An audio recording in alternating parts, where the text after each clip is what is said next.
So there was an incident recently in Whitechapel, in a part of London that is heavily Muslim, where a Christian preacher was disparaging Islam. It was standing in public and saying negative things about Muhammad and about Islam, and they called the police, and there was a whole incident there. And the aftermath of it, the discussion around it, brings to mind an issue that is afflicting Westerners everywhere, not just in places like England that have been heavily overrun at this point by Islam, but about the encroachment of Islam and the failure of many Westerners to see it and address it properly. So that's what I want to talk about in this video. Let's start with a clip from this reporter. This is Whitechapel, and this is a Muslim area, apparently, according to a local resident who had a confrontation with a policewoman on Thursday. Now, people say many things about this area. It has a large Muslim population. We've got quite a big mosque behind me.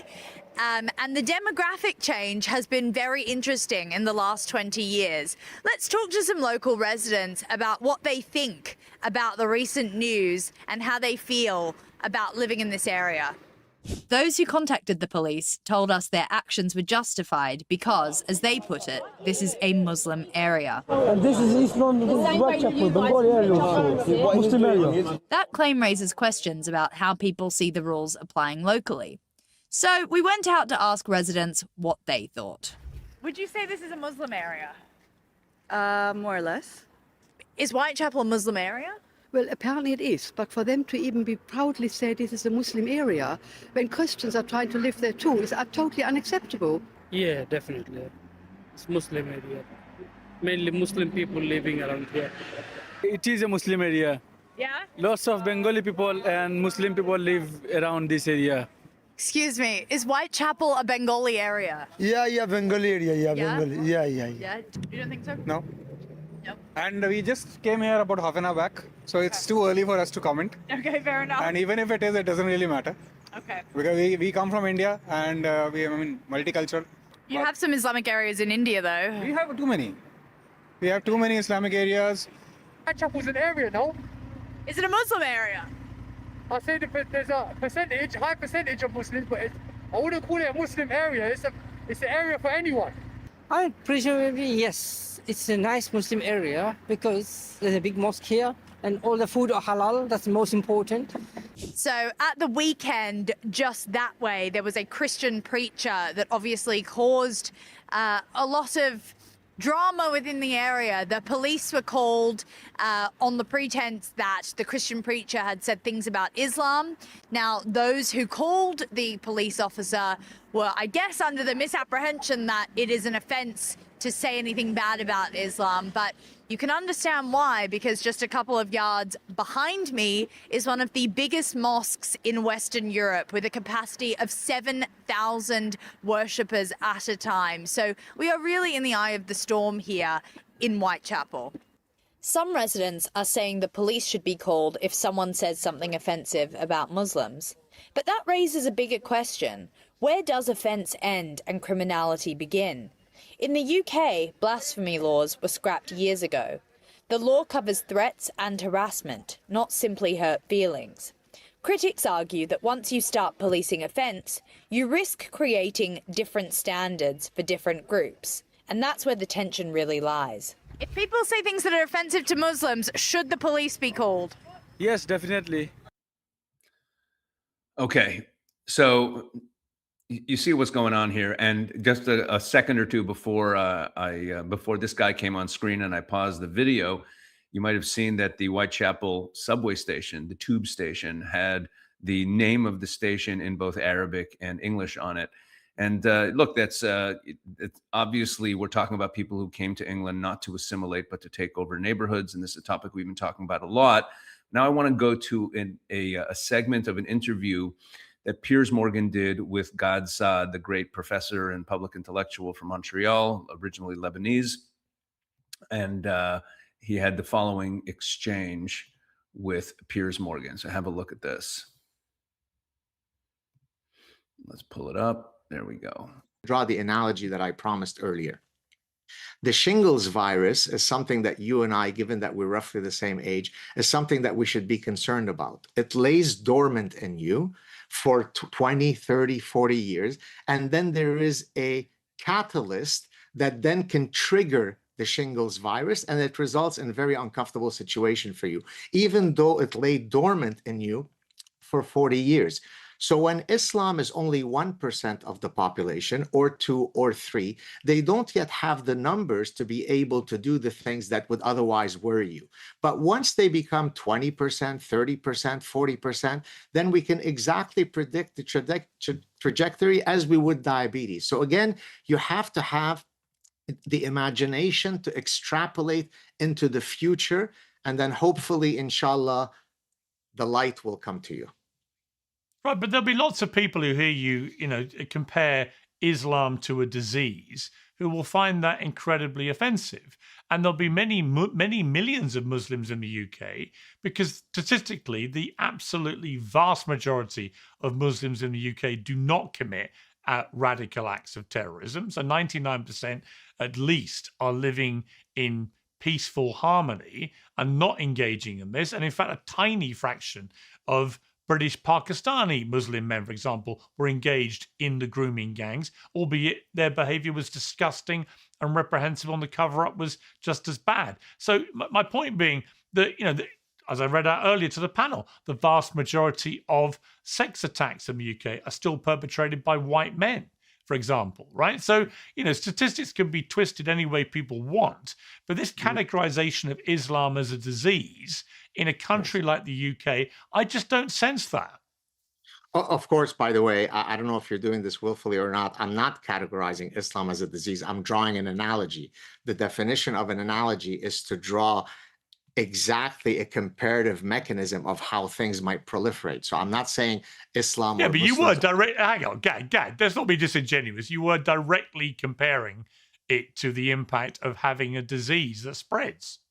No, what I'm saying is that the phenomenon, whatever it may lie dormant until there is a tipping point that serves as a catalyst. So if you don't like me comparing it to Islam, if we were to have millions and millions of Orthodox Jews that come into an area, there will be a number when the likelihood of teaching evolution in the schools where there are tons of Orthodox Jews would reduce, because they don't believe in the theory of evolution. So in this case, I'm not arguing that Jews are a disease. I'm drawing an analogy. But okay, this is an absurd exchange because, as God said there, and I appreciate the way he put it, he doesn't know if Piers is doing this willfully or not.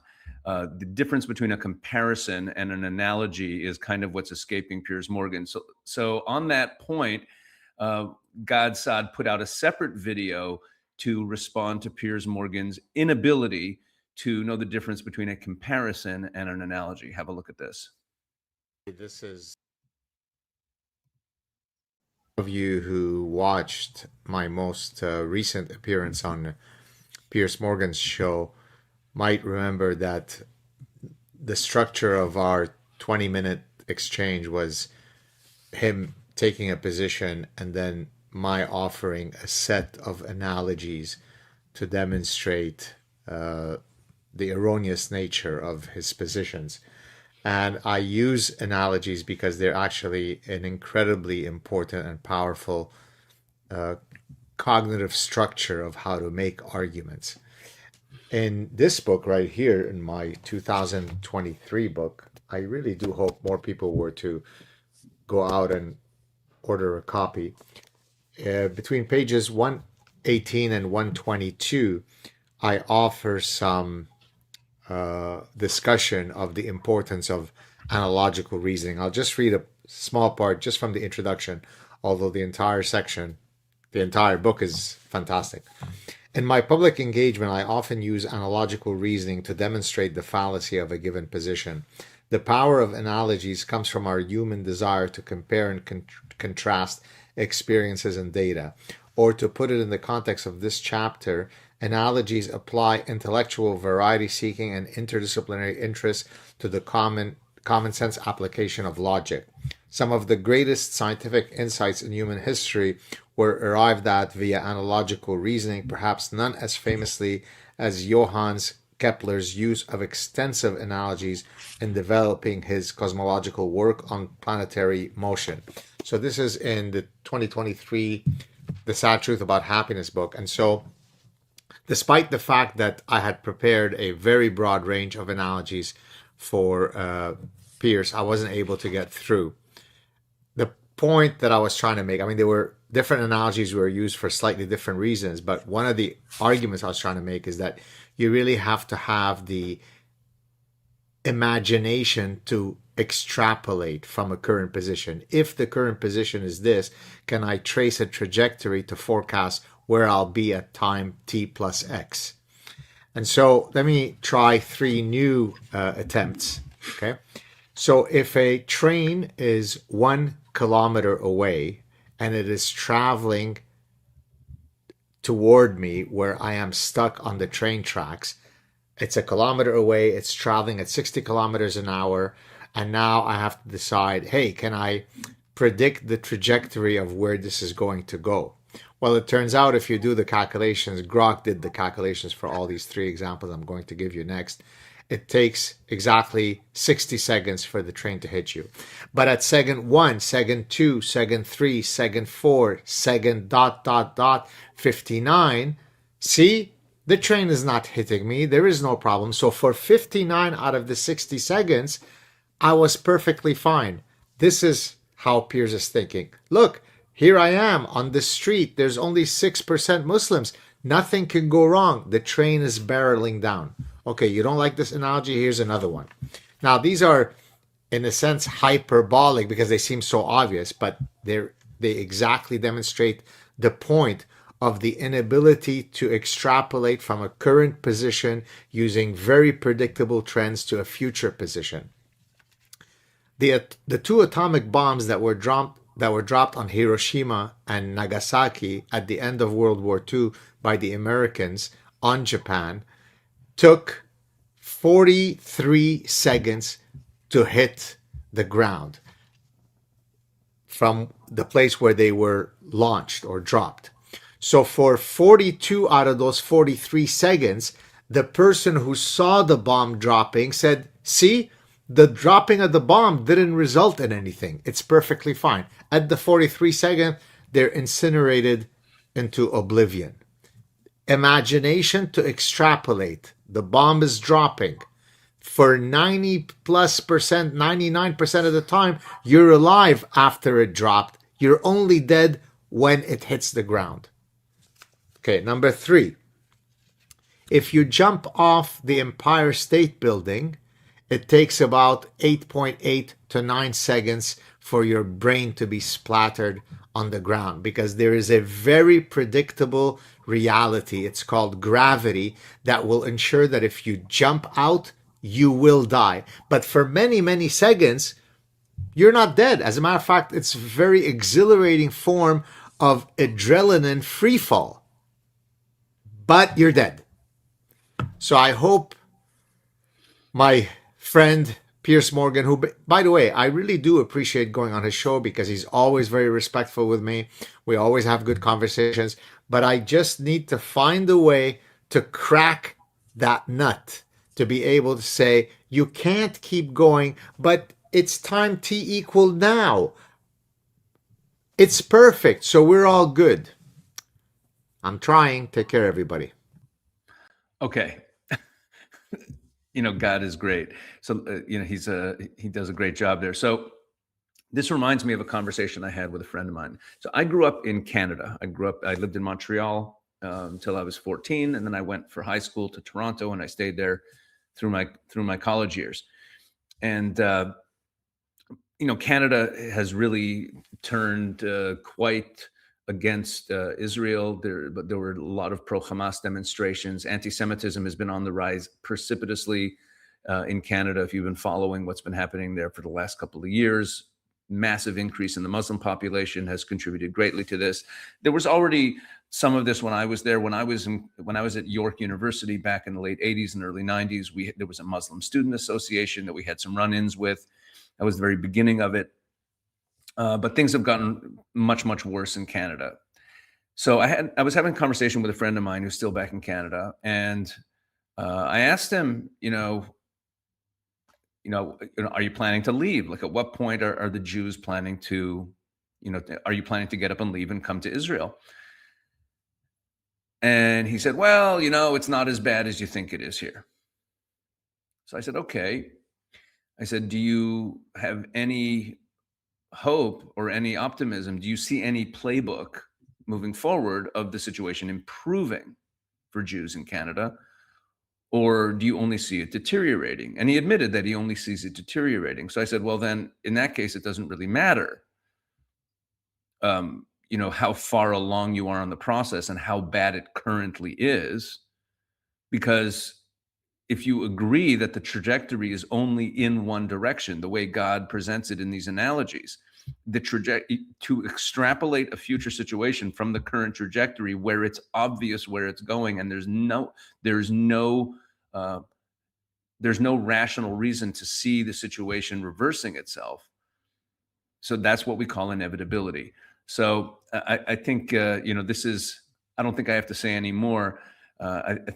People in the West really need to wake up and realize that if there's any, there are parts of the West that are too far gone. Like you see what Newcastle. I'm sorry, whatever that neighborhood in London that we were showing in that first clip. What it looks like and what other parts of Europe look like. But for people who are in places like the United States and Canada, which maybe not be as far gone as Europe, there's some tough decisions that need to be made if this is ever going to get turned around. But the most basic realization has to be what God is talking about here, is the ability to simply, logically play things out in your mind and extract the obvious outcome from the current situation. And I think that's what a lot of people in the West are missing, probably somewhat willfully, because they don't want to admit that things are as far gone as they are. All right, folks. Thanks for watching, and please like, share, and subscribe, and all that good stuff. And of course, check out all the great content we're putting up at the Israel 365 News channel. God bless.